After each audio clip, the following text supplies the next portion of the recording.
ಯಾರು ಏನೇ ಹೇಳಿ 2028ಕ್ಕೆ ಎಚ್.ಡಿ. ಕುಮಾರಸ್ವಾಮಿನೇ ಸಿಎಂ. ಜೆಡಿಎಸ್ ಕತೆ ಮುಗಿದೇ ಹೋಗ್ಬಿಡ್ತು. ಜೆಡಿಎಸ್ ಕರ್ನಾಟಕದಲ್ಲಿ ಕಂಪ್ಲೀಟ್ ಬಾಗ್ಲಾಕೊಂಡ್ಬಿಟ್ರು.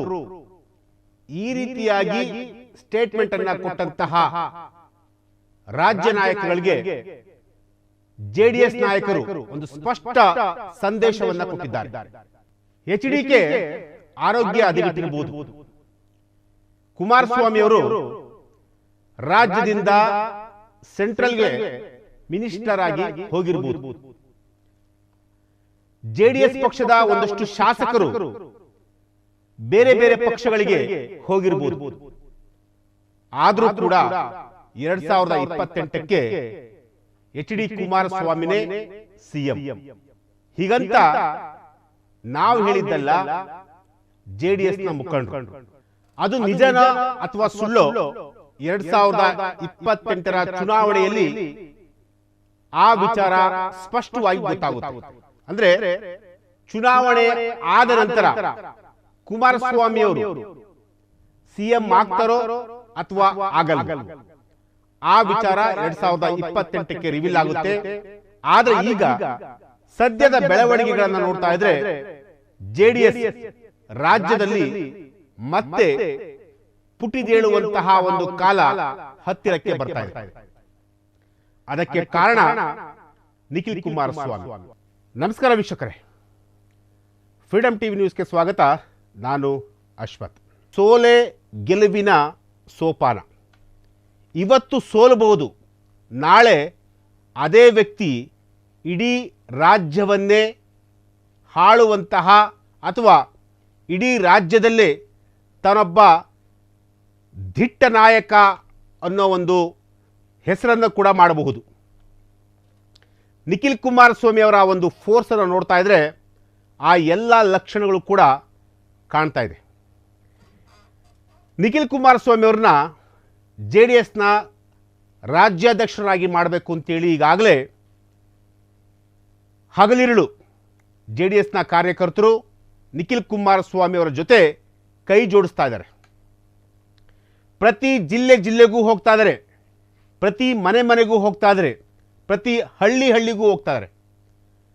ನಿಖಿಲ್ ಕುಮಾರಸ್ವಾಮಿ ಅವರ ಅಜೆಂಡಾ ಏನಪ್ಪಾ ಅಂತಂದ್ರೆ 2028ಕ್ಕೆ ಜೆಡಿಎಸ್ ಪಕ್ಷ ಸ್ವಂತ ಕಾಲಲ್ಲಿ, ಅಂದರೆ ಯಾರ ಒಂದು ಸಹಮತ ಇಲ್ಲದೆ ಅಥವಾ ಯಾರ ಒಂದು ಸಪೋರ್ಟ್ ಇಲ್ಲದೆ ಸ್ವಂತ ಕಾಲಲ್ಲೇ 2028ಕ್ಕೆ ಚುನಾವಣೆಯನ್ನು ಎದುರಿಸಬೇಕು. 2028ಕ್ಕೆ ನಮ್ಮ ಪಕ್ಷದಿಂದಲೇ ಒಬ್ಬ ಸೂಕ್ತವಾದಂತಹ ಅಭ್ಯರ್ಥಿಯನ್ನು ಸಿಎಂ ಮಾಡಬೇಕು ಅನ್ನೋದು ನಿಖಿಲ್ ಕುಮಾರಸ್ವಾಮಿ ಅವರ ಆಸೆ ಕೂಡ. ಅದಕ್ಕೆ ಕುಮಾರಸ್ವಾಮಿ ಅವರು ಕೂಡ ಈಗಾಗಲೇ ನಿಖಿಲ್ ಕುಮಾರಸ್ವಾಮಿ ಅವರಿಗೆ ಫುಲ್ ಸಪೋರ್ಟ್ ಕೊಟ್ಟಿದ್ದಾರೆ. ಒಂದು ಮಾತಿದೆ ಜೆಡಿಎಸ್ ಪಕ್ಷದಲ್ಲಿ, ಕುಟುಂಬ ರಾಜಕಾರಣ. ಅವರದ್ದೇ ಪಕ್ಷದಲ್ಲಿರುವಂತಹ ಕಾರ್ಯಕರ್ತರಿಗೆ ಜೆಡಿಎಸ್ ಪಕ್ಷದ ಮುಖಂಡರುಗಳು ಬೆಲೆ ಕೊಡಲ್ಲ. ಅವರ ಮನೆಯವರನ್ನೇ ರಾಜಕೀಯಕ್ಕೆ ತರ್ತಾರೆ, ಅವರ ಮನೆಯವರನ್ನೇ ಅಧಿಕಾರಕ್ಕೆ ತರ್ತಾರೆ. ಅವರ ಮನೆಯವರನ್ನು ಹೊರತುಪಡಿಸಿ ಬೇರೆ ಯಾರನ್ನೂ ಕೂಡ ಜೆಡಿಎಸ್ ಪಕ್ಷದಲ್ಲಿ ಅಧಿಕಾರದಲ್ಲಿ ಇರಲಿಕ್ಕೆ ಸಾಧ್ಯ ಇಲ್ಲ ಅನ್ನೋ ಒಂದಷ್ಟು ಚರ್ಚೆಗಳು ಈ ಹಿಂದೆಲೂ ಕೂಡ ಕೇಳಿ ಬಂದಿರುವಂತಹದ್ದು. ಆದರೆ ಈಗ ಅದೆಲ್ಲದಕ್ಕೂ ಕೂಡ ಕಂಪ್ಲೀಟಾಗಿ ನಾಂದಿ ಹಾಡಬೇಕು. ಜೊತೆಗೆ ಮುಂಬರುವಂತಹ ಚುನಾವಣೆಯನ್ನು ಪ್ರತಿಯೊಬ್ಬರೂ ಕೂಡ, ಅಂದರೆ ಒಬ್ಬ ಕಾರ್ಯಕರ್ತರಿಂದ ಹಿಡಿದು ಒಬ್ಬ ಜೆಡಿಎಸ್ ಮುಖಂಡ, ಅಂದರೆ ಟಾಪ್ ಟು ಬಾಟಮ್ ಅಂತಂತಾರಲ್ಲ, ಕೆಳ ಹಂತದಿಂದ ಮೇಲ್ ಹಂತದವರೆಗೆ ಯಾರೆಲ್ಲ ನಾಯಕರಿದ್ದಾರಲ್ಲೋ ಅವರೆಲ್ಲರನ್ನೂ ಕೂಡ ಒಟ್ಟುಗೂಡಿಸಿ ಮುಂಬರುವಂತಹ ಚುನಾವಣೆಯಲ್ಲಿ ಕರೆದುಕೊಂಡು ಹೋಗಬೇಕು ಅನ್ನೋದು ಕುಮಾರಸ್ವಾಮಿಯವರ ಆಸೆ ಕೂಡ. ಅದಕ್ಕೆ ಈಗಾಗಲೇ ಶಾಸಕರು ಕೂಡ ಕುಮಾರಸ್ವಾಮಿಯವರು 2028ಕ್ಕೆ ಸಿಎಂ ಆಗೇ ಹಾಕ್ತಾರೆ, ಅದನ್ನು ಯಾರಿಂದಲೂ ಕೂಡ ತಪ್ಪಿಸಲಿಕ್ಕೆ ಸಾಧ್ಯ ಇಲ್ಲ ಅನ್ನೋ ಮಾತುಗಳನ್ನು ಕೂಡ ಹಾಡ್ತಿರುವಂತಹದ್ದು. ಹೀಗಾಗಲೇ JDSನ ಬಹುತೇಕ ಶಾಸಕರು ಅವರೆಲ್ಲರೂ ಕೂಡ ಮುಂದೆ JDS ಪಕ್ಷವನ್ನು ಅಧಿಕಾರಕ್ಕೆ ತರಬೇಕು, ಕುಮಾರಸ್ವಾಮಿಯವರನ್ನ ಮುಖ್ಯಮಂತ್ರಿಗಳನ್ನಾಗಿ ಮಾಡಬೇಕು, ರಾಜ್ಯದ ಅಭಿವೃದ್ಧಿಯತ್ತ JDS ಪಕ್ಷ ಅಥವಾ JDS ಮುಖಂಡರು ಅಥವಾ JDS ಸರ್ಕಾರ ಒಂದು ಫೋಕಸ್ ಮಾಡಬೇಕು ಅನ್ನೋ ಒಂದು ನಿಟ್ಟಿನಲ್ಲಿ ಈಗಾಗಲೇ ಕೆಲಸವನ್ನು ಕೂಡ ಶುರು ಮಾಡಿರುವಂತಹದ್ದು. ನೀವು ನಂಬಲ್ಲ, ನಿಖಿಲ್ ಕುಮಾರಸ್ವಾಮಿಯವರು ಕಳೆದ 1.5-2 ತಿಂಗಳಿಂದಲೂ ಕೂಡ ಇಡೀ ಜಿಲ್ಲೆಯಲ್ಲಿ ಪ್ರವಾಸ ಮಾಡ್ತಾ ಇದ್ದಾರೆ.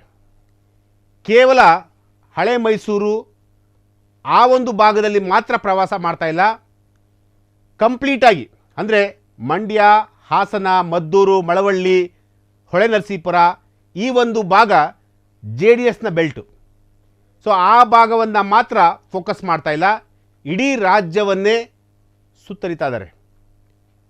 ಟೊಂಕ ಕಟ್ಟಿಕೊಂಡು ಇಡೀ ರಾಜ್ಯವನ್ನೇ ಕಂಪ್ಲೀಟಾಗಿ ರಾಜ್ಯದ ಸಮಸ್ಯೆಗಳನ್ನು ಆಲಿಸುವಂತಹ ಒಂದು ಕೆಲಸವನ್ನು ನಿಖಿಲ್ ಕುಮಾರಸ್ವಾಮಿಯವರು ಮಾಡ್ತಿರುವಂತಹದ್ದು. ನಿಖಿಲ್ ಕುಮಾರಸ್ವಾಮಿಯವರು ಈ ಹಿಂದೆ 3 ಚುನಾವಣೆಯಲ್ಲಿ ಸೋತಿದ್ದಾರೆ. 3 ಚುನಾವಣೆಯಲ್ಲಿ ಸೋತಿರುವಂತಹ ಒಬ್ಬ ವ್ಯಕ್ತಿಗೆ JDSನ ರಾಜ್ಯಾಧ್ಯಕ್ಷ ಸ್ಥಾನವನ್ನು ಕೊಡಬೇಕಾ ಅನ್ನೋ ಒಂದಷ್ಟು ಕೂಡ ಚರ್ಚೆಗಳು ಆಗ್ತಿರುವಂತಹದ್ದು. ಸೊ ಅದಕ್ಕೆ ಆಸ್ಪದ ಕೊಡಬಾರ್ದು ಅನ್ನೋ ಒಂದೇ ಒಂದು ಕಾರಣಕ್ಕೋಸ್ಕರ ಈಗಾಗಲೇ ನಿಖಿಲ್ ಕುಮಾರಸ್ವಾಮಿಯವರು ಹಳ್ಳಿಗೂ ಕೂಡ ಹೋಗ್ತಾ ಇರುವಂತಹದ್ದು, ಪ್ರತಿಯೊಬ್ಬರ ಸಮಸ್ಯೆಯನ್ನು ಕೂಡ ಆಲಿಸ್ತಿರುವಂತಹದ್ದು. ಇದಕ್ಕೆ ಮೊನ್ನೆ ಅಷ್ಟೇ ನಿಖಿಲ್ ಕುಮಾರಸ್ವಾಮಿಯವರು ಒಂದು ಮಾತನ್ನು ಹೇಳಿದರು. ಕುಮಾರಸ್ವಾಮಿಯವರು ಮುಂದಿನ ದಿನಗಳಲ್ಲಿ ರಾಜ್ಯಕ್ಕೆ ಬರ್ತಾರೆ, ರಾಜ್ಯದ ಒಂದು ಚುಕ್ಕಾಣಿಯನ್ನು ಹಿಡಿಯುವಂಥ ಒಂದು ಕೆಲಸವನ್ನು ಕುಮಾರಸ್ವಾಮಿಯವರು ಮಾಡ್ತಾರೆ. ಇವತ್ತು ಸದನದಲ್ಲಿ ಕಾಂಗ್ರೆಸ್ ಪಕ್ಷವನ್ನು ಯಾರೂ ಕೂಡ ಫೇಸ್ ಮಾಡಲಿಕ್ಕೆ ಸಾಧ್ಯ ಆಗ್ತಿಲ್ಲ.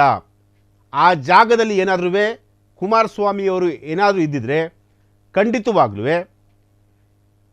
ಕಾಂಗ್ರೆಸ್ ಪಕ್ಷವನ್ನು ಕಟ್ಟಿ ಹಾಕುವಂಥ ಒಂದು ಕೆಲಸವನ್ನು, ಕಾಂಗ್ರೆಸ್ ಸರ್ಕಾರವನ್ನು ಕಟ್ಟಿ ಹಾಕುವಂಥ ಒಂದು ಕೆಲಸವನ್ನು ಕುಮಾರಸ್ವಾಮಿಯವರು ಮಾಡ್ತಿದ್ರು ಅನ್ನೋ ಒಂದು ಮಾತನ್ನು ಕೂಡ ಹೇಳಿರುವಂಥದ್ದು.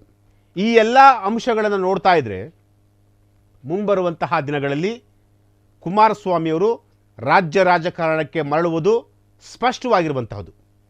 2028ಕ್ಕೆ ಕುಮಾರಸ್ವಾಮಿಯವರು CM ಆಗೇ ಆಗ್ತಾರೆ ಅನ್ನೋ ಒಂದಷ್ಟು ಕನಸನ್ನು ಈಗಾಗಲೇ JDSನ ಬಹುತೇಕ ಶಾಸಕರು ಕೂಡ ಇಟ್ಕೊಂಡಿರುವಂಥದ್ದು.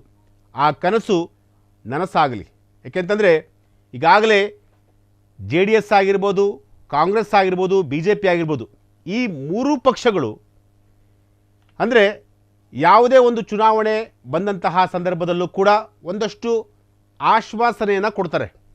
ಅಂದರೆ ಈ ಬಾರಿ ನಮ್ಮ ಪಕ್ಷ ಏನಾದರೂ ಅಧಿಕಾರಕ್ಕೆ ಬಂದರೆ ನಿಮ್ಮ ಆಸೆಗಳನ್ನು ಅಥವಾ ನಿಮ್ಮ ಸಮಸ್ಯೆಗಳನ್ನು ಖಂಡಿತವಾಗ್ಲೂ ಬಗೆಹರಿಸ್ತೀವಿ ಅಂತಂತ ಹೇಳಿ 3 ಪಕ್ಷದ ಮುಖಂಡರುಗಳು ಕೂಡ ಹೇಳ್ತಾರೆ.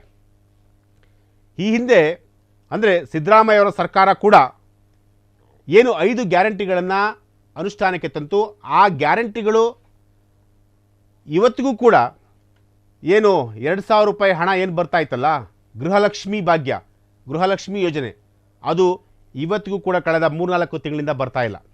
ಸೊ ಈ ಎಲ್ಲ ವಿಚಾರಗಳ ಬಗ್ಗೆ ಈಗಾಗಲೇ BJPಯವರು, JDSನವರು ನಿರಂತರವಾಗಿ ಪ್ರಶ್ನೆಯನ್ನು ಮಾಡ್ತಿರುವಂತಹದ್ದು ಕಾಂಗ್ರೆಸ್ ಸರ್ಕಾರವನ್ನು. ಕೇವಲ ನೀವು ಗ್ಯಾರಂಟಿಗಳನ್ನು ಘೋಷಣೆ ಮಾಡಿದ್ರಿ, ಆ ಗ್ಯಾರಂಟಿಗಳನ್ನು ನಿಮ್ಮ ಕೈಲಿ ಕೊಡಲಿಕ್ಕೆ ಸಾಧ್ಯ ಇಲ್ಲ ಅನ್ನೋ ಒಂದು ಅರ್ಥದಲ್ಲಿ 2 ಪಕ್ಷದ ಮುಖಂಡರು ಕಾಂಗ್ರೆಸ್ ಸರ್ಕಾರವನ್ನು ಟೀಕೆ ಮಾಡ್ತಿರುವಂತಹದ್ದು. ಆದರೆ 2028ಕ್ಕೆ ಕುಮಾರಸ್ವಾಮಿಯವರು ಒಂದು ವೇಳೆ ಏನಾದರೂ ಈ ರಾಜ್ಯದ CM ಆದರೆ ರಾಜ್ಯದ ಜನರ ಸಮಸ್ಯೆಗಳನ್ನು ಅರ್ಥ ಮಾಡಿಕೊಳ್ತಾರೆ ಅನ್ನೋ ಒಂದು ಅಭಿಪ್ರಾಯವನ್ನು ಈಗಾಗಲೇ ಜನರು ಕೂಡ ಹೇಳ್ತಿರುವಂತಹದ್ದು. ಸೊ ಆ ಕೆಲಸ 2028ಕ್ಕೆ ಆಗುತ್ತಾ ಇಲ್ವಾ ಅನ್ನೋದನ್ನು ಕಾದು ನೋಡಬೇಕಾಗುತ್ತೆ. ಎಸ್, ಇದು ಇವತ್ತಿನ ಒಂದು ವಿಚಾರ. ನಾಳೆ ಮತ್ತೊಂದು ವಿಚಾರದೊಂದಿಗೆ ನಾನು ನಿಮ್ಮನ್ನು ಭೇಟಿ ಆಗ್ತೀನಿ. ನಿರಂತರ ಸುದ್ದಿಗಾಗಿ ನೋಡ್ತಾ ಇರಿ ಫ್ರೀಡಮ್ ಟಿವಿ ನ್ಯೂಸ್. ಕ್ಷಣ ಕ್ಷಣದ ಸುದ್ದಿಗಳಿಗಾಗಿ ಫ್ರೀಡಮ್ ಟಿವಿ ಸಬ್ಸ್ಕ್ರೈಬ್ ಮಾಡಿ, ಲೈಕ್ ಮಾಡಿ ಹಾಗೂ ಫಾಲೋ ಮಾಡಿ. ಹೊಸ ಸುದ್ದಿಗಳ ನೋಟಿಫಿಕೇಶನ್ಗಾಗಿ ಬೆಲ್ ಐಕಾನ್ ಮೇಲೆ ಕ್ಲಿಕ್ ಮಾಡಿ.